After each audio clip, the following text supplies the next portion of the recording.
Right, so you've got that big job interview coming up, and honestly, who isn't a little nervous about Oh, interviews? absolutely. They can be pretty nerve-wracking. But hey, that's why we're here today, diving deep into a real-world interview scenario. We're going to break it down step by step so you can walk into that interview feeling confident and prepared. Exactly. And for this deep dive, we're dissecting a mock interview we found on YouTube.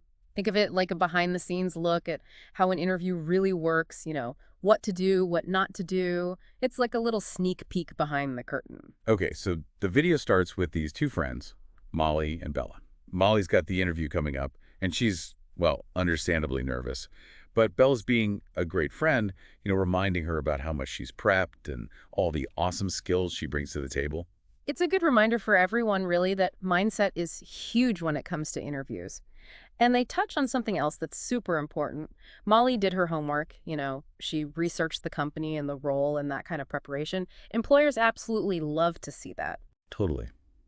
Now, here's where things get interesting. Molly's originally from a different country, and she's hoping to land this job here in the USA. Ah, so that adds a whole other layer to this interview, doesn't it?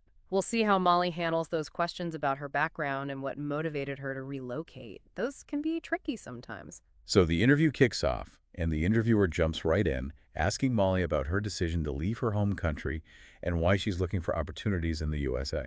And what's striking about Molly's response is just how honest and vulnerable she is.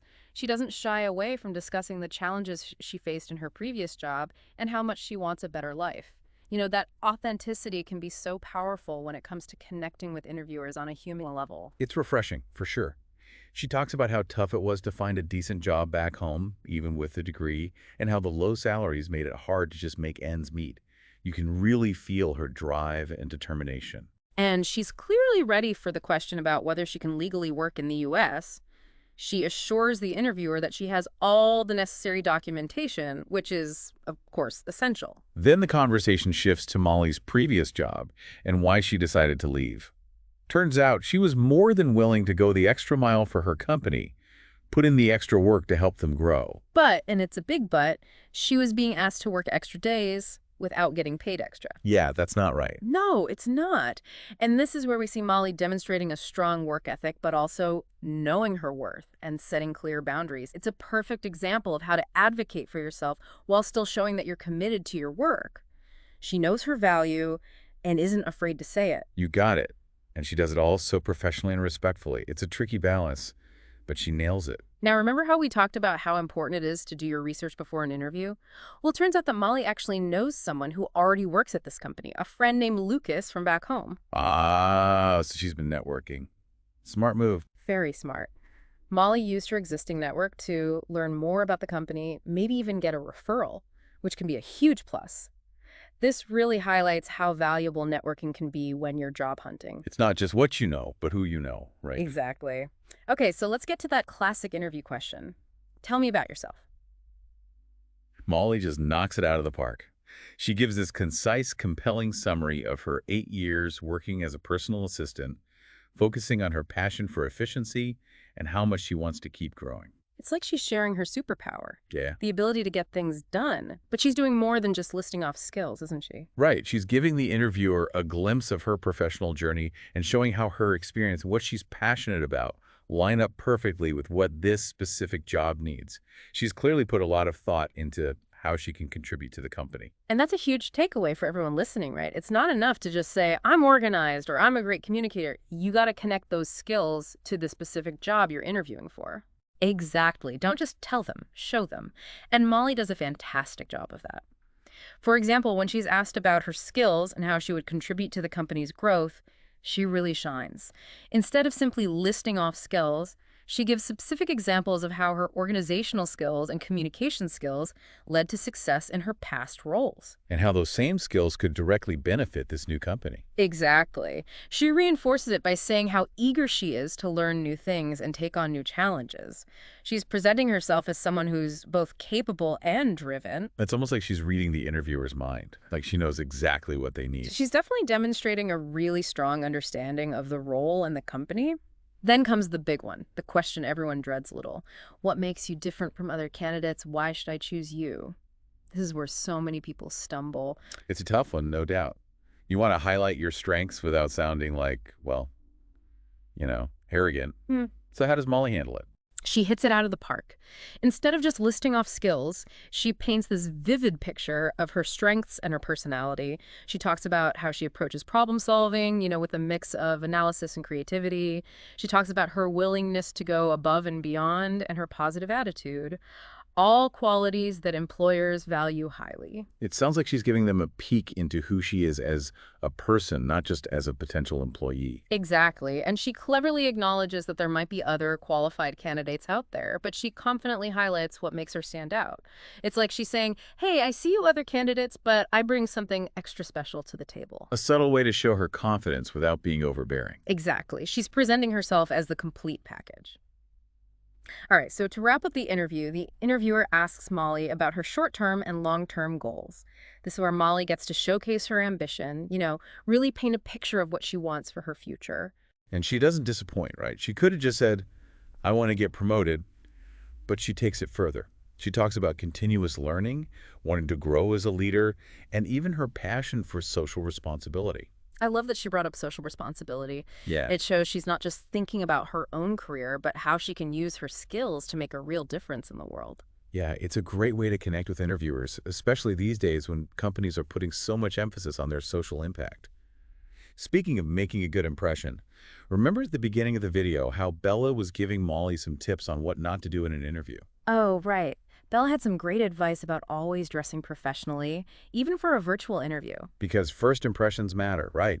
Whether you're in person or on camera, you want to look sharp and put together. Absolutely.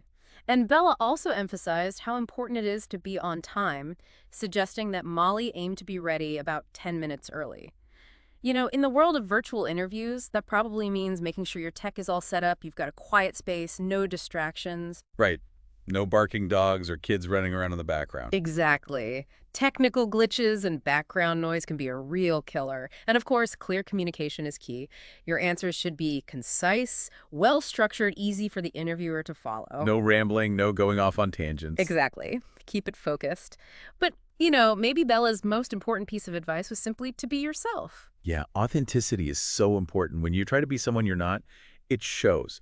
It's way better to just be genuine, let your personality shine through. That's what's really going to connect you with the interviewer. It goes back to what we were talking about with Molly's vulnerability, right? It's not about pretending to be perfect, but about letting your true self come through. Now, let's step away from the video for a bit and talk about some specific interview techniques that can help you feel more confident and showcase your strength. All right, I'm all ears. One technique that's super helpful is the STAR method. Have you heard of it? I have, but I bet our listeners would love a quick refresher. Definitely. So the STAR method is a structured way to answer behavioral interview questions. Those questions that start with, tell me about a time when. Oh, yeah, those can be tricky. They can be, but the STAR method gives you a framework. STAR stands for situation, task, action, and result. So when you're answering a behavioral question, you start by describing the situation you were in, then the task you needed to accomplish, the action you took, and finally, the result of your action. It's like you're telling a story, right? Yeah. A concise and compelling story. Exactly. It keeps you focused and ensures you hit all the key points the interviewer is looking for. Let me give you an example. Imagine the interviewer asks, tell me about a time you faced a challenging situation at work. How did you handle it? Okay, hit me with your STAR story. All right, so you could say something like, situation. In my previous role as a project manager, we were facing a really tight deadline for a big product launch, and one of our key team members suddenly got sick. So you've set the scene, introduced the challenge. Right. Then you move on to the task. My task was to make sure the project stayed on track despite the setback, make sure we met the deadline without sacrificing quality. Okay, so now you've explained your responsibility in that situation. Next comes the action. I immediately reassessed the workload, redistributed tasks among the remaining team members, and provided extra support and resources to those who are taking on more responsibility. I also made sure to communicate clearly with all the stakeholders, keeping them updated on our progress and letting them know about any potential delays. So you took charge, found solutions, and kept everyone in the loop. What about the result? That's the final piece of the puzzle. You could say something like, as a result of these actions, we were able to successfully launch the product on time, we met all the quality standards, and even exceeded client expectations. Nice. That's a great example. By using the STAR method, you've turned a potentially tough interview question into a chance to highlight your problem-solving skills, leadership abilities, and your ability to handle pressure. Exactly. And the beauty of the STAR method is that it can be applied to a whole range of behavioral interview questions. Super helpful. Okay, so we've covered a lot of ground today. We talked about the importance of doing your homework, networking, and we looked at specific techniques like the STAR method. And of course, we can't forget the power of authenticity. It all comes back to being yourself, letting your personality shine through, and connecting with the interviewer on a real, genuine level. And that really brings it back to that point about authenticity, right? Like you were Right. saying, Molly's willingness to be open about those challenges and what she really wants out of her career, that's what made her stand out. Absolutely. And think about how she tackled that question about leaving her last job. She was honest about wanting to move on, but she did it in a way that showed how professional she is and how much she cares about doing good work. It's a tough line to walk, but she did it beautifully. That's kind of inspiring, right? She didn't let those tough circumstances hold her back. She used them as fuel to push herself forward. You know, it reminds me of something we haven't really touched on yet. An interview isn't just about them checking you out, deciding if you're a good fit. Oh, you mean it's a two-way street? Exactly. Yeah, It's also a chance for you to evaluate them. Are they a good fit for you? I like that. It's easy to forget that sometimes when you're so focused on impressing them. Yeah, but you're trying to figure out if this company, this specific role, aligns with your goals, with what you want out of your career. Don't be afraid to ask questions, really get a feel for the company culture and what it would actually be like to work there. So it's not just about dazzling them with your skills, but also figuring out if you're a good match. It's almost like dating, in a way. I like that analogy. You're both trying to see if there's that spark, if you share the same values and goals, and if you can see a future together. Huh, yeah. That takes some of the pressure off, doesn't it? For sure. And remember, if you go into that interview prepared, confident, and being your authentic self, you're already way ahead of the game. So as we wrap up this deep dive into this mock interview, what's the biggest takeaway you want our listeners to walk away with today? I think the most important thing to remember is that a job interview isn't some kind of interrogation. It's an opportunity, a chance to show off your skills, tell your story, and connect with those potential employers on a human level. I love that.